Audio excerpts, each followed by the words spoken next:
Hello ভাই brother বন্ধুরা, আসসালামু আলাইকুম। আমি আজকে আপনাদের সাথে শেয়ার করতে যাচ্ছি বরগুনা পাথরঘাটার হরিণবাড়িয়া নামক স্থানের সৌন্দর্য এবং লোকেশন এবং কীভাবে আসা যায় সে বাস্তব অভিজ্ঞতা। চলুন শুরু করা যাক আমাদের হরিণঘাটার সৌন্দর্য এবং এটার বিস্তারিত। তো আমি গতকালকে বরিশাল থেকে এসেছি এখানে আমার মেজো ভাই শ্বশুর বাড়ি। তো ভাবলাম হঠাৎ করে মনে হলো যে একটু ঘুরে আসি, তাই এই ভাইয়ের মেয়েটাকে নিয়ে বের হয়ে পড়লাম হরিণঘাটা ঘুরে আসি। যদিও এটা আমি যেখানে আসছি সেখান থেকে আপ ডাউনে প্রায় 50 কিলোমিটার্স। সো কোনো ব্যাপার ছিল না, বিকজ অফ যেহেতু বাইক থাকলে আসলে যে কোনো জায়গায় খুব কমফোর্টেবলি যাওয়া যায়। সো দ্যাটস ওয়াই আমার মধ্যে এরকম একটা ইচ্ছা জাগছিল। আর এখানে আসার মেন কারণই ছিল যে এই জায়গাটা আমি ঘুরতে যাব। এই জায়গাটার সৌন্দর্য এত বেশি যে আসলে সবাই মুগ্ধ হয়ে যাবে। এটা হচ্ছে সুন্দরবনের, যদি বলি ছোট ভাই, সুন্দরবনকে যদি বড় ভাই বলি এটাকে ছোট ভাই বলতে হবে, কারণ সুন্দরবন যেমন ম্যানগ্রোভ ফরেস্ট তেমন এইটাও সিমিলার সেম।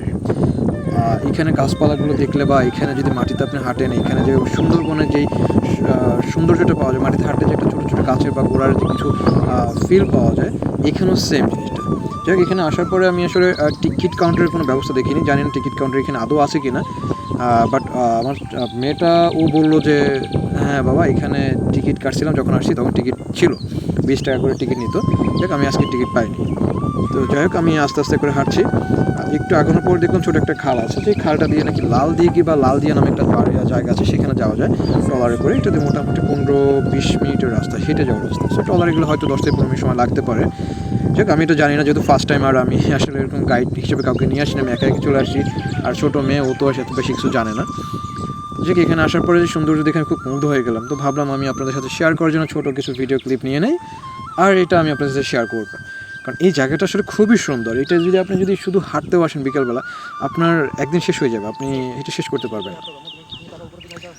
তো এখানে সবথেকে অ্যাট্রাকটিভ এবং অ্যাট্রাকশন ব্যাপারটা হচ্ছে এই যে সিঁড়িটা দেখতে পাচ্ছেন, এই সিঁড়িটা দিয়ে আপনি প্রায় 15-20 মিনিট হাঁটলে হচ্ছে এই বনের শেষ প্রান্তে যেতে পারবেন। বাট আমার আসার টাইমটা একটু অকওয়ার্ড ছিল, যে আমি আসলে 5:30টার দিকে এখানে আসছি। তো জানেন যে আসলে এই সময়টাতে, এই সিজনটাতে 6:30টার মধ্যে সন্ধ্যা হয়ে যায়।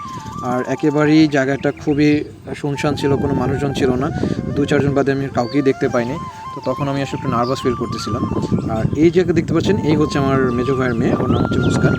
ওরা এখানেই থাকেন, ভাই যেহেতু সৌদিতে থাকেন, তো সেই সুবাদে আসলে এইখানেই ওরা থাকতেছে, এখানে সব কিছু করছে। আমার যে তালো এবং মায়, ওনারা মারা গিয়েছেন, আল্লাহ ওনাদের বেশি নাসিব করুক।